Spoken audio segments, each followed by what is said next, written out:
You're now watching Q News, and here are the top stories for this hour. Egypt is hosting an extraordinary Arab summit to address the latest developments in the Palestinian cause. The high-level meeting aims to solidify a unified Arab stance, firmly rejecting any displacement of Palestinians and emphasizing collective action to counter attempts to expel them from their lands. Leaders at the summit will discuss plans for rebuilding Gaza while ensuring that Palestinians remain in their homeland. The talks will also focus on reinforcing the ceasefire agreement and preventing any violations as Arab nations push for necessary legal and international measures to uphold Palestinian rights.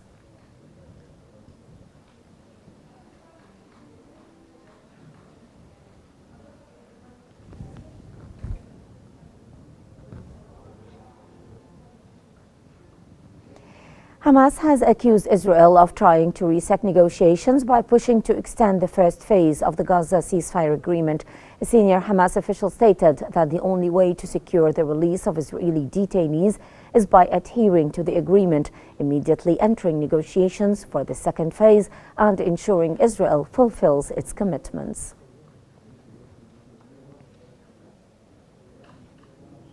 Israeli Prime Minister Benjamin Netanyahu has warned Hamas that if the remaining Israeli detainees are not released, there will be consequences they cannot imagine. His comments come as Israel this week introduced what it said was a new U.S. ceasefire plan different from the one it agreed to in January, and is trying to force Hamas to accept it by imposing a siege on the Gaza Strip. Netanyahu referred to it as the Witkoff proposal, saying that it came from U.S. President Donald Trump's Mid-East envoy, Steve Witkoff. But the White House has yet to confirm that, saying only that it supports whatever action Israel takes.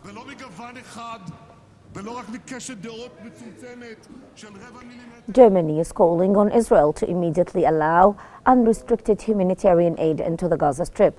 Foreign Ministry spokesman Sebastian Fischer emphasized that access to aid must be guaranteed at all times. Speaking at a press briefing, he expressed Germany's deep concern over Israel's decision to block aid from entering the war-torn enclave.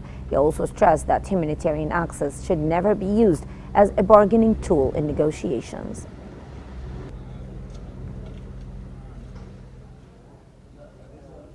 The Palestinian Red Crescent Society, PRCS, has condemned Israel's blockade of humanitarian aid to Gaza, calling it a violation of international humanitarian law.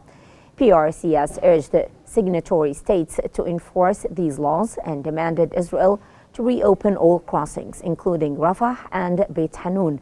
Despite scaling up relief efforts since the ceasefire, the PRCS stressed that Gaza's humanitarian needs remain immense, requiring uninterrupted aid flow.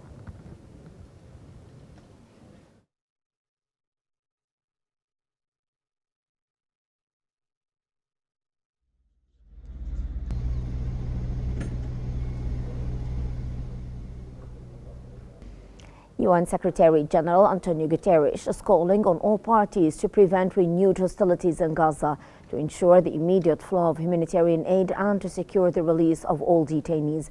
Meanwhile, UN Humanitarian Chief Tom Fletcher described Israel's decision to block aid as alarming, stressing that international humanitarian law mandates unrestricted access to relief supplies. Since the ceasefire began on January 19, around 600 aid trucks have entered Gaza daily, easing fears of famine. However, as news of the closure spread, residents reported a sharp rise in prices.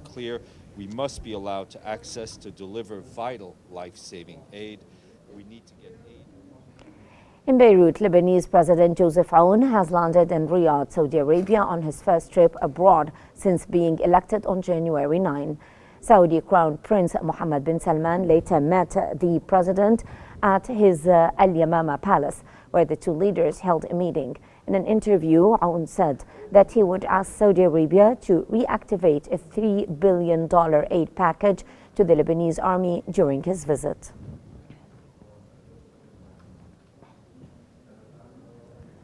U.S. President Donald Trump has halted all U.S. military aid to Ukraine, increasing pressure on his Ukrainian counterpart following a heated exchange between the two in the White House.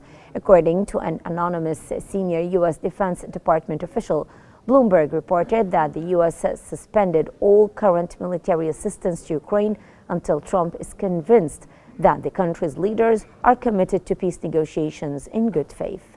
And we appreciate working with you very much, and we will continue to do that. We have had Ukrainian President Volodymyr Zelensky has stated that Ukraine needs security guarantees for a real and fair peace. Zelensky stressed the need for proper diplomacy to end the three-year conflict with Russia after tense talks with Trump. Meanwhile, Trump plans to update the Ukraine minerals deal and urged Zelensky to show more appreciation for U.S. support. Та забезпечити умови для правильної дипломатії. Ukraine's parliament has stated that the country's security was ensured by support from the United States and described President Donald Trump's peacekeeping efforts as decisive in efforts to end the war with Russia.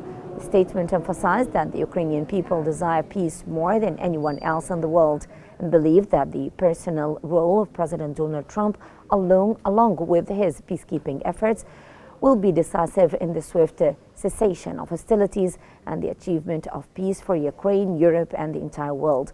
Ukrainian President Volodymyr Zelensky previously stated that Washington's support was more crucial than ever for the Ukrainian people.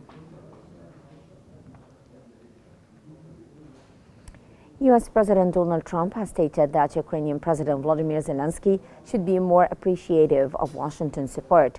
Trump stated that he will provide an update on the Ukraine minerals deal. He also responded to Zelensky's recent comment, suggesting that the war could last a long time, saying that he better not be right about that, which reflects his disagreement with Zelensky's perspective on the war's duration. Because as you know, that's right there, that's the border. Gave $300 billion and $350 billion more accurately. And this concludes our top stories for this hour. I'm Halal Hamalawi. Thank you very much for watching and stay tuned for more updates here on Q News.